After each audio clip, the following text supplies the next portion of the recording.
to talk a little bit about the scheme, talking about Christian Dawkins, the Adidas hoop scandal, college basketball coaches. For those of you that don't know, essentially the crux of the scandal was for money flowing from runners or agents to college coaches and to college players, and ultimately portraying the institutions as victim institutions, because the players and these agents that were working with them had represented these athletes as eligible student athletes. And so that's sort of a quick synopsis of this for those of you that aren't aware. It was on HBO if you want to check it out.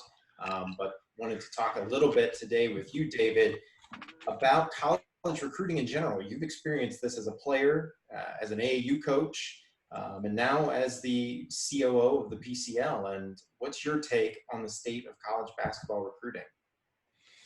Well, I think what was highlighted in the scheme and the sort of the underbelly that exists, I think it's nothing that none of us were surprised about. I think we all knew that this world exists, and I wasn't the caliber of athlete that would have warranted the under the table type stuff. But you do know it's there.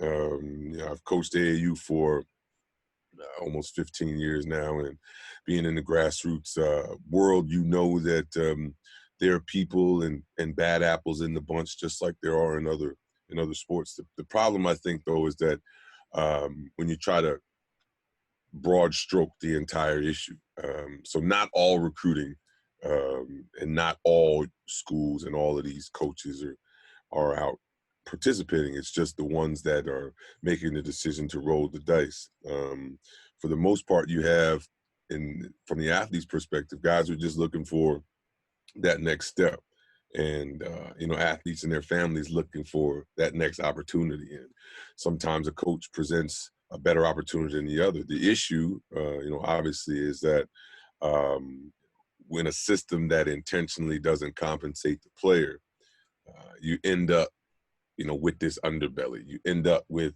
guys having to do things under the table, guys trying to finagle this coach or that coach, and create opportunities for players that are outside of the confines of the rules. So it's a very complicated space. It's always been complicated. I don't think that the world that was exposed is a world that nobody thought didn't exist.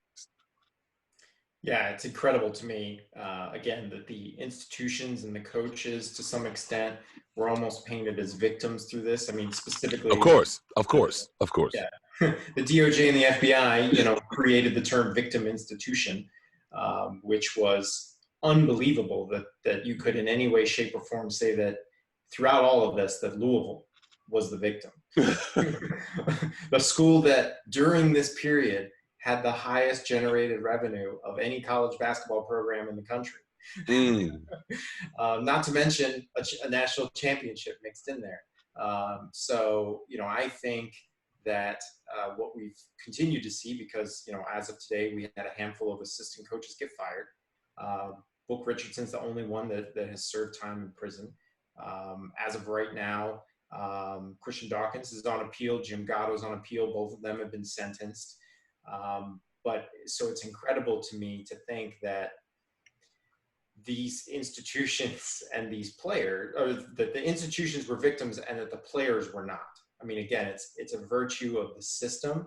It's a virtue of the fact that because these players cannot be directly compensated like almost any other college student that's not an athlete, that because they're limited in that way, in a capitalistic market that's generating college basketball about $3 billion a year, college in general about $13 billion a year, it would be incredibly naive to think that someone is not going to try to take advantage of that system.